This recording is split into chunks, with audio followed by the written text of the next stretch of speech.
قرآن پاک کا 8واں پارہ 2 رکوع، ایک بڑی مشہور و معروف آیت کریمہ کی تلاوت کا شرف حاصل کیا۔ اللہ پاک کا ارشاد والا شان ہے کہ وہ مردہ تھا، پھر ہم نے اسے زندہ کیا۔ He was died, then I made them alive.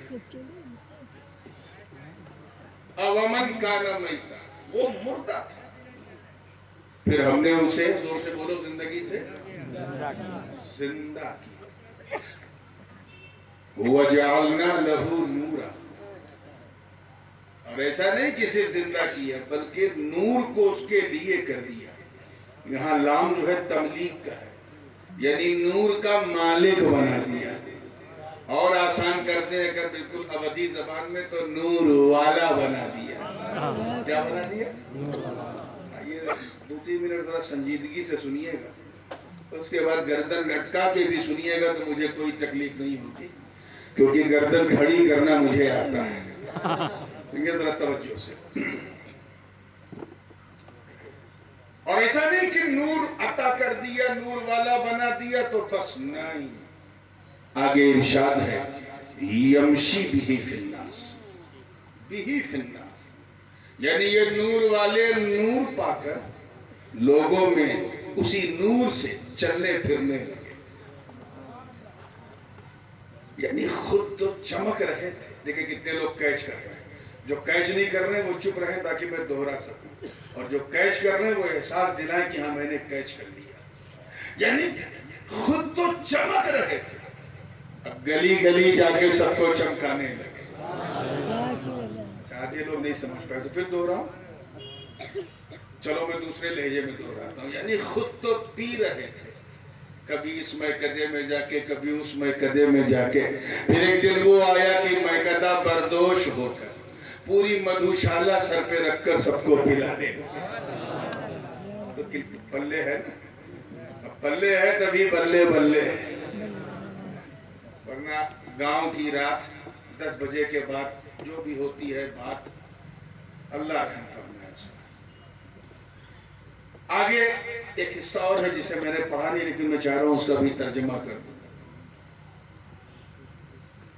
کمم مثلہ فی الظلمات لیس بخارج منہا، اللہ پاک ارشاد فرماتا ہے، پیچھے سے سمجھیے گا تو کیچ کر لیجئے گا کہ یہ جو نور والا ہے، جس کو ہم نے نور والا بنایا پھر نور بانٹنے والا بنایا، اس نور والے کو کمم مثلہ، تو اس کی طرح سمجھتا فی الظلمات، جو اندھیروں میں ہے۔ اچھا اگر یہاں لائٹ وائٹ بجھا دی جائے، ایک دم سب بلیک آؤٹ کر دیا جائے تو اندھیرا ہوگا کہ نہیں؟ بولو، لیکن یار سانس وانس تو لے سکو گے نا۔ لیکن اگر کسی کو اندھیرے میں بند کر دیا جائے، پیک کر دیا جائے، تو کہا جائے گا یہ اندھیروں میں بند ہے۔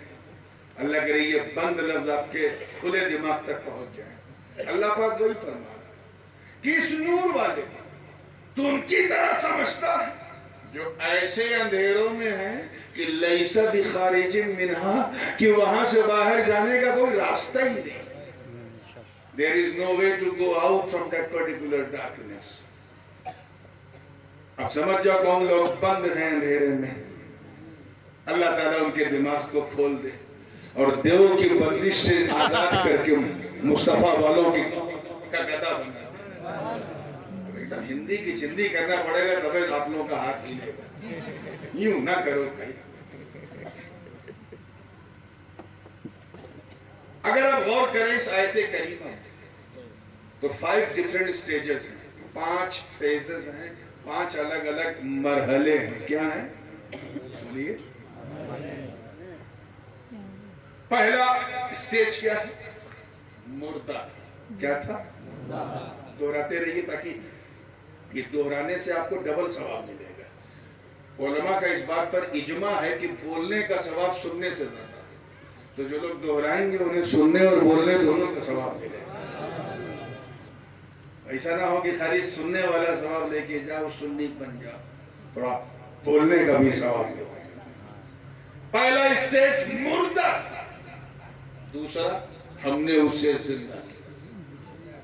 تیسرا نور والا بنایا، چوتھا نور بانٹنے والا بنایا، اور پانچواں بے مثال بنایا۔ کیا بنایا؟ بے مثال۔ آپ ذرا سوچو، 5 اسٹیج تھے، اور پانچواں اور فائنل یہ ہے کہ تیرے جیسا کوئی نہیں۔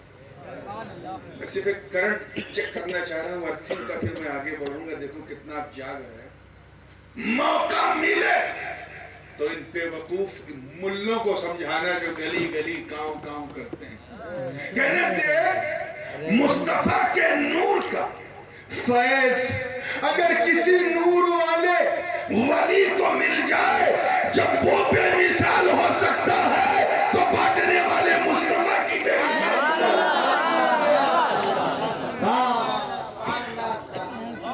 میں نے ایک ارتھنگ دیا تھا چیک کرنے کے لیے آپ کو، پھر میں وہیں آ رہا ہوں۔ 5 اسٹیجز۔ اچھا ایک بات بتائیے، پہلے آئیے زندہ مردہ پہ بات ہوتی ہے۔ ہمارے کچھوچا شریف میں جنازے کی چرپائی پہ جو لیٹا رہتا ہے اسے مردہ کہتے ہیں، اور جو لوگ کاندھا دے کے جاتے ہیں انہیں زندہ کہتے ہیں۔ یہاں موراوا میں کیا سسٹم ہے؟ موہن لال گنج میں، لکھنؤ میں، پورے اودھ میں سیم، پورے انڈیا میں سیم، پوری دنیا میں سیم۔ کیا جو لیٹا ہے وہ، اور جو اٹھا کے لے جا رہا ہے کاندھے پہ تلقین کرتا ہوا وہ زندہ ہے۔ کیا اس آیت میں بھی زندگی موت کا یہی مطلب ہے کہ جس کی سانس نہیں چل رہی وہ مردہ، جس کی چل رہی وہ زندہ؟ یہی مطلب ہے؟ اور اگر نہیں ہے تو پھر حقیقت کیا ہے؟ یہ حقیقت سمجھ میں آ جائے تو شان اولیاء سمجھ میں آ جائے۔ حقیقت کیا ہے؟ تو آؤ میں تمہیں بتاؤں۔ حضور کی عمر پاک 40 سال کی ہو چکی تھی صلی اللہ علیہ وسلم۔ جبل ابی قبیس کی وادی گواہ ہے، فاران کی چوٹی پہ نبی کھڑے اور سامنے ابو جہل، ابو لہب، اتبار، شیبہ، امیہ بن خلف جیسے آتنکوادی سامنے۔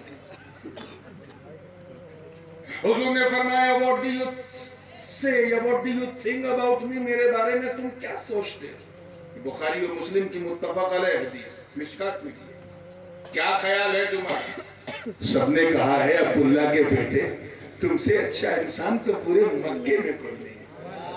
مشرکوں نے کہا، کس نے کہا؟ مشرکوں نے کہا۔ حضور نے فرمایا کیا میں کبھی مجھ سے کبھی تم نے جھوٹ سنا؟ حاشا کاللہ، آج تک نہیں سنا۔ اگر میں تمہیں کچھ کہوں تو یقین کرو گے؟ سب نے کہا ہم آپ کو صادق الامین کہتے ہیں۔ آپ پر یقین نہیں کریں گے تو کس پر یقین کریں گے؟ سرکار نے کہا اچھا کیا میں کسی کو دھوکہ دے سکتا ہوں؟ سارے مشرکوں نے کہا کہ ہم اپنا مال آپ کے پاس رکھتے ہیں، آپ پہ یقین ہے، وشواس ہے، بیوی کے پاس نہیں رکھتے کہ کہیں اپنے میکے میں پاس نہ کر دیں۔ آپ پر اتنا بھروسہ، آپ پہ بھروسہ نہیں کریں گے تو کس پہ کریں گے؟ بالکل چارج تھے سرکار نے ایک سوال اور کیا، یہ بتاؤ جس پہاڑ پہ میں کھڑا ہوں اگر میں تم سے کہوں کہ میرے پیچھے ایک لشکر، ایک فوج مکے کی طرف پیش قدمی کر رہی ہے، اگر میں کہوں تو مانو گے؟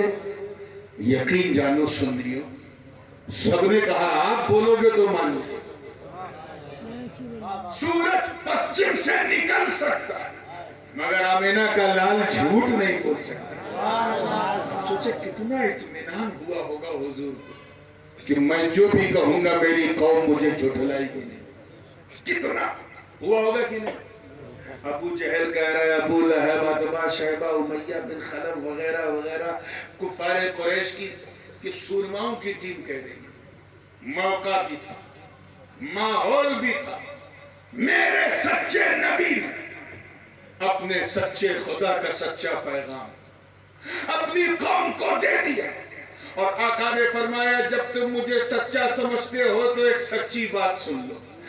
ایوہ الناس قولوا لا الہ الا اللہ اے لوگوں کہہ دو اللہ کے سوا کوئی عبادت کے لائق نہیں، کوئی پوجا کے یوگی نہیں، اللہ کے سوا کہہ دو کامیاب ہو جاؤ۔ موراوا والو، وہ قوم جو نبی کی عدالت کی قسمیں کھاتی تھی، نبی کی صداقت کے ترانے پڑھتی تھی، جو نبی کو صادق الامین کہتی تھی، آپ کی امانت پر رقص کرتی تھی، وہی قوم میرے مصطفیٰ کو جھٹلانے لگی۔ سب نے کہنا شروع کر دیا ہے عبداللہ کے بیٹے ماذ اللہ ابھی تک تو تم نے جھوٹ نہیں بولا مگر اب بول رہے ہو۔ جس کے منہ میں جو آیا بکواس کرنے لگا، سرکار کی شان میں گستاخیاں ہونے لگی، یہاں تک کہہ پڑے کہ تم ہمیں ہمارے بابا دادا کے دھرم سے دھرمانترن نہیں کرا سکتے، ہم اپنے باپ دادا کا ریلیجن نہیں چھوڑ سکتے، ہم لات و منات عزا اور حبل کی پوجا نہیں چھوڑ سکتے۔ حضور نے جب قرآن کی آیتیں سنائی تو کہا یہ تو کسی کوی کی کویتا معلوم ہوتی ہے معاذ اللہ۔ جب حضور نے چمتکار دکھایا تو کہا یہ تو کسی جادوگر کی جادوگری ہے۔ جب میرے سرکار نے بھوش کی باتیں بتانا شروع کی تو کہا یہ کسی جوتشی کی جوتش ودیا ہے، کسی کاہن کی کہانت ہے۔ سرکار کو مجنون تک کہہ ڈالا ان ظالموں نے، پاگل تک معاذ اللہ بنا دیا۔ میرے آقا کا دل بالکل کبیدہ خاطر، ایک دم قلب یاسین ٹوٹا ہوا، من ہی من میں سوچ رہے کہ اے اللہ یہ تو اس قوم کا حال ہے جہاں تیرا محبوب پیدا ہوا ہے، ابھی تو اسلام کو آفاق و انفس میں پھیلنا، ابھی میرا قدم استقامت ڈگمگا نہ جائے۔ سرکار نے اصرار بڑھا دیا، اصرار سمجھے نہیں میں سچ ہوں، اصرار بڑھا دیا، کافروں نے انکار بڑھا دیا۔ اسی اصرار اور انکار کے بیچ توجہ چاہیے، جملہ ضائع نہ ہو، بلبل سدرہ جبریل امین نے اپنا نشیمن چھوڑا اور بارگاہ رسالت میں حاضر ہوئے، عرض کیا حضور آپ روئیں مت، اللہ نے فیصلہ سنا دیا، میں آیت لے کے آیا ہوں، انکا لا تسمع الموتى، رب نے فرما دیا کہ یہ مردے ہیں، مردے یہ آپ کی نہیں سنیں۔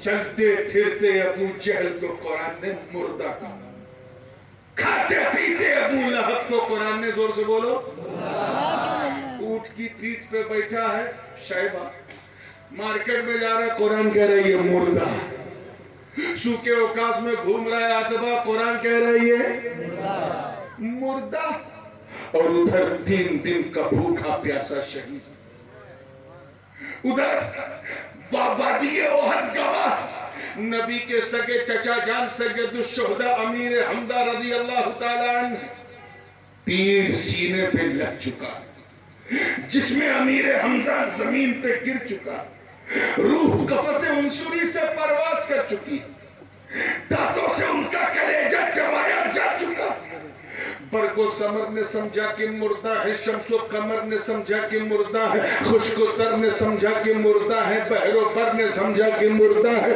سارے بشر نے سمجھا کہ مردہ ہے، مگر اس سے پہلے توجہ رہے، اس سے پہلے کہ کوئی انہیں مردہ کہتا، توجہ کہتا قرآن نے ڈانٹ کے کہا شٹ اپ لا تقولوا لمن يقتل في سبيل الله اموات بل احياء ولكن لا تشعرون، اللہ کی راہ میں جو قتل ہو جائے انہیں مردہ نہ کہو بلکہ وہ زندہ، اس طرح سبحان اللہ کہو جس طرح کسی شہید کی چھاؤں میں بیٹھ کے کوئی یہ فلسفہ شہادت سنتا ہے، یہ بھی زندہ۔ آپ ذرا خیال کریں، تخت پہ بیٹھا یزید مٹن چکن کھا قرآن کہہ رہے ہیں یہ مردہ، اور کربلا میں 3 دن کا بھوکا پیاسا شہید خاک اور خون کے بیچ میں لیٹا ہے، قرآن کہہ رہے ہیں یہ زندہ ہے۔ ہم تو سمجھتے تھے کہ جس کی روح نکل جائے وہ مردہ، جس کی نہ نکلے وہ زندہ، اور یہاں قرآن کی روشنی میں تو معاملہ الگ ہے، کھاتا پیتا یزید مردہ، بھوکے پیاسے شہید زندہ، یا اللہ معاملہ کیا، راز کیا ہے، جاننا چاہتے ہیں؟ پوری ایمانداری سے جاننا چاہتے ہو تو سنو، میں اسی خیال میں الجھا تھا، رہنمائی کا سن زندگی اور موت کا تعلق، زندگی اور موت کا تعلق ملک الموت کے آنے جانے سے نہیں ہے، بلکہ راز یہ ہے کہ نبی کی وفاداری کا نام زندگی ہے اور نبی کی غداری کا نام موت۔ نعرہ تکبیر، نعرہ رسالت، نعرہ رسالت، حضور سید نورانی میاں شاہ صاحب قبلہ، نعرہ تکبیر، نعرہ رسالت۔ نبی کی وفاداری کا نام زور سے بولو، بولو منہ سے، ایسا نہیں کہ 1 بجے کے بعد بولنا جائز نہیں۔ نبی کی وفاداری کا نام زندگی ہے، کیا ہے؟ غداری کا نام موت ہے۔ اگلا جملہ ذرا دل تھام کے سننا، یہی وجہ، جو چاہوں گا، یہی وجہ ہے کہ نبی کی شان کی گئی غداری میں یزید کو جینے نہیں دیا اور مصطفیٰ کی وفاداری نے حسین کو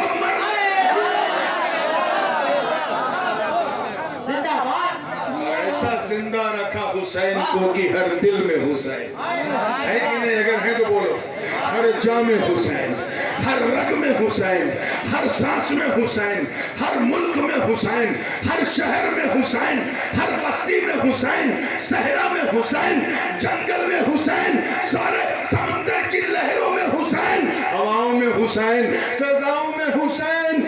صرف سنیوں کے نعروں میں نہیں، بلکہ حقیقت یہ ہے کہ بستی بستی میں حسین، قریہ قریہ میں حسین، سبحان اللہ، ہر طرف حسین۔ نبی کی وفاداری ہی کا نام زندگی، غداری کا نام موت ہے۔ اس سے پہلے کہ میں اس فلسفے کو اور کلیئر کروں، تھوڑا سا ایک قدم اور آگے بڑھیں، اسی مضمون کو لے کر۔ ہو سکتا ہے کیونکہ علماء بھی بیٹھے ہیں، کسی کے من میں خیال آ جائے کہ یار یہ جو کہا ہے اللہ کی راہ میں قتل جو ہو جائیں انہیں مردہ نہ کہو، یہ ادباً کہا ہے تو مردہ، ادباً کہا۔ جیسے ہوتا ہے نا، کچھ باتیں سچ ہوتی ہیں لیکن ادباً نہیں کہی جاتی۔ جیسے ہر سالہ، یعنی ہر ماموں جو ہے وہ باپ کا سالہ ہوتا ہے کہ نہیں ہوتا؟ بولو، ارے یہ تو آپ کے سمجھنے والی چیز ہے نا۔ ہر ماموں باپ کا، اب اگر کوئی نالائق بھانجا اپنے ماموں کو کہے اے میرے باپ کے سالے، جھوٹ نہیں بول رہا، لیکن یہ کہنا معاشرہ اس کی اجازت سماج نہیں دے گا، کہے گا یہ تو ہے اپمان کر رہا ہے۔ بات سچ، ادباً نہیں کہی۔ ہر ماں باپ کی جورو ہوتی ہے۔ کوئی نالائق بیٹا اپنی ماں سے کہے اے میرے باپ کی بیوی، بات جھوٹ نہیں ہے، غلط نہیں ہے، لیکن ڈس ریسپیکٹ آف مدر ہے، اپمان ہے۔